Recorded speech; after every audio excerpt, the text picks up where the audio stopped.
Hello बच्चों, चलिए प्रश्न को देखते हैं। संलग्न चित्र में दो वृत्त एक दूसरे को ए और बी पर काटते हैं। वृत्तों के केंद्र पी और क्यू है।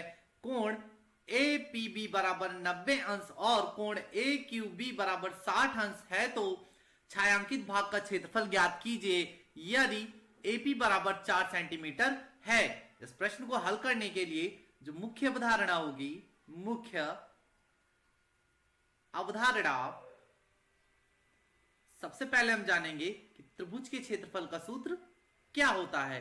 तो त्रिभुज का क्षेत्रफल ये बराबर होता है 1/2 गुणे आधार गुणे ऊंचाई के। अब हम अपने प्रश्न पर आते हैं।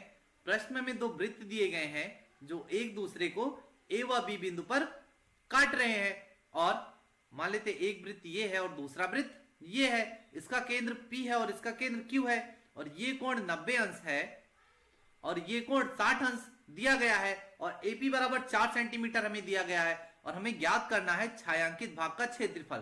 तो छायांकित भाग हमारा कौन सा है? A B P Q का क्षेत्रफल। तो यहां से हो जाएगा छायांकित भाग, छायांकित भाग हमारे पास क्या है? A P और B Q। छायांकित भाग हमारे पास है A P B Q। हमें ये ज्ञात करना है। और छायांकित भाग का क्षेत्रफल हम कैसे ज्ञात करेंगे? यदि हम त्रिभुज A B P का क्षेत्रफल ज्ञात कर ले और त्रिभुज A Q B का क्षेत्रफल ज्ञात करके दोनों को जोड़ दे तो हमें इस छायांकित भाग का क्षेत्रफल मिल जाएगा। तो यहां से क्या हो जाएगा? छायांकित भाग A B P Q का क्षेत्रफल ये बराबर हो जाएगा त्रिभुज A P B का क्षेत्रफल और धन त्रिभुज A Q B का क्षेत्रफल। अब यदि हम यहां पर देखें तो हमें AP बराबर 4 सेंटीमीटर दिया गया है, और अगर त्रिभुज के क्षेत्रफल में हमें पता है क्या होता है सूत्र, 1/2 गुणे आधार गुणे ऊंचाई। तो आधार तो इसका AB हो जाएगा, और ऊंचाई, ऊंचाई के लिए हम क्या करते हैं? P से Q को हम मिला देंगे, P से हम Q को मिला देंगे। तो यहां से क्या हो जाएगा? ये कोण 90 अंश है तो ये दोनों 45 अंश का हो जाएगा, ये 45 अंश का हो जाएगा और ये भी 45 अंश का हो जाएगा, और ये कितने अंश का? ये 30 अंश का और ये 30 अंश का। और ये जो रेखा होगी जो P से Q को मिलाएंगे, ये AB को दो बराबर भागों में बांटेगी। ये यहां से इसका नाम रख देते हैं O। तो AO बराबर हो जाएगा OB के। अब यदि हम देखें तो एक त्रिभुज लेते हैं APO में। यहां से हम लिखेंगे त्रिभुज APO में, O में हमें क्या पता है? हमें यहां से ज्ञात क्या करना है? हमें ज्ञात करना है यहां से हमें, यदि हम OA का मान ज्ञात कर लें तो OA बराबर तो OB होगा। यहां से क्या हो जाएगा? OA बराबर OB। यदि हम OA का मान ज्ञात कर लें तो यहां से हमें AB का मान मिल जाएगा। तो यहां से हम क्या cos थीटा ले लेते हैं। cos थीटा बराबर क्या हो जाएगा? आधार बटे कर्ण। यहां से हो जाएगा त्रिभुज APO में cos थीटा बराबर क्या हो जाएगा? आधार बटा कर्ण।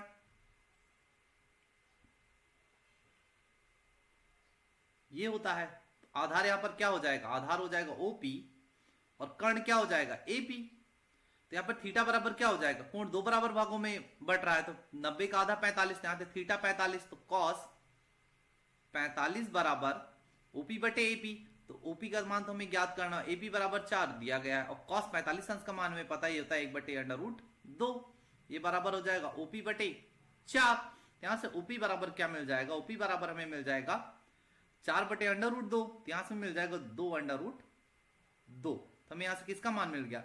यहां से हमें मान मिल गया OP का, हमें इसका मान ज्ञात मिल गया। अब हम किसका मान ज्ञात कर सकते हैं? OA का मान ज्ञात कर सकते हैं। यदि हम tan थीटा बराबर यहां पे लें, त्रिभुज, इस त्रिभुज में tan थीटा बराबर ले, क्या हो जाएगा? त्रिभुज में tan थीटा बराबर ये होता है लंब बटे आधार, लंब बटे आधार। यहां पर लंब क्या हो जाएगा? लंब हो जाएगा OA और आधार हो जाएगा हमारा OP। यहाँ पे थीटा बराबर क्या हो जाएगा 45 अंश, तो हो जाएगा tan 45 अंश बराबर ओ ओ ए बटे ओपी का मान हमने ज्ञात किया 2 और tan 45 अंश का मान 1, तो ओ ए बराबर क्या हो जाएगा यहां से हो जाएगा 2 और हमें ए बी बराबर ज्ञात है।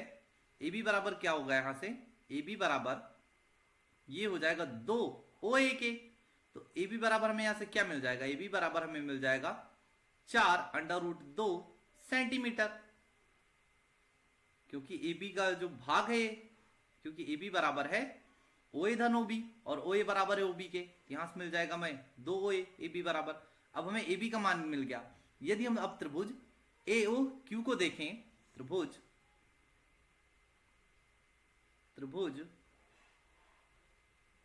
ए ओ क्यू में यहां पर हम ले लेते हैं tan थीटा। tan थीटा बराबर हमें पता ये होता है लंब बटे आधार, तो लंब यहां पर हो जाएगा ए ओ बटे आधार हो जाएगा ओ क्यू। tan थीटा यहां पर tan 30 अंश हो जाएगा थीटा बराबर इस त्रिभुज में, तो tan 30 अंश बराबर ओ ए का मान हमें पता है 2√2 और ओ क्यू का मान ज्ञात कर लेंगे, ओ क्यू tan 30 अंश का मान 1/√3, ये बराबर हो जाएगा 2√2 बटे ओ क्यू। यहां से ओ क्यू बराबर क्या हो जाएगा 2√2 गुणे √3, यहां से मिल जाएगा 2√6 सेंटीमीटर। ये हमें ओ क्यू का मान मिल गया।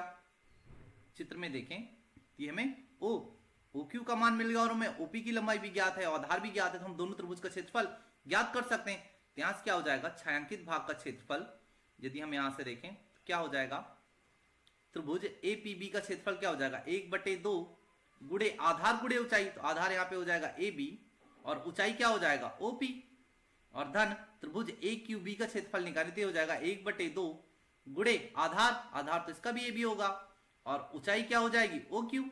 सारे के मान हमें ज्ञात हैं, तो 1/2 ए बी का मान हमें ज्ञात है 4√2 और गुणे ओपी का मान 2√2 और धन 1/2 ए बी का मान 4√2 और गुणे ओ क्यू का मान 2√6।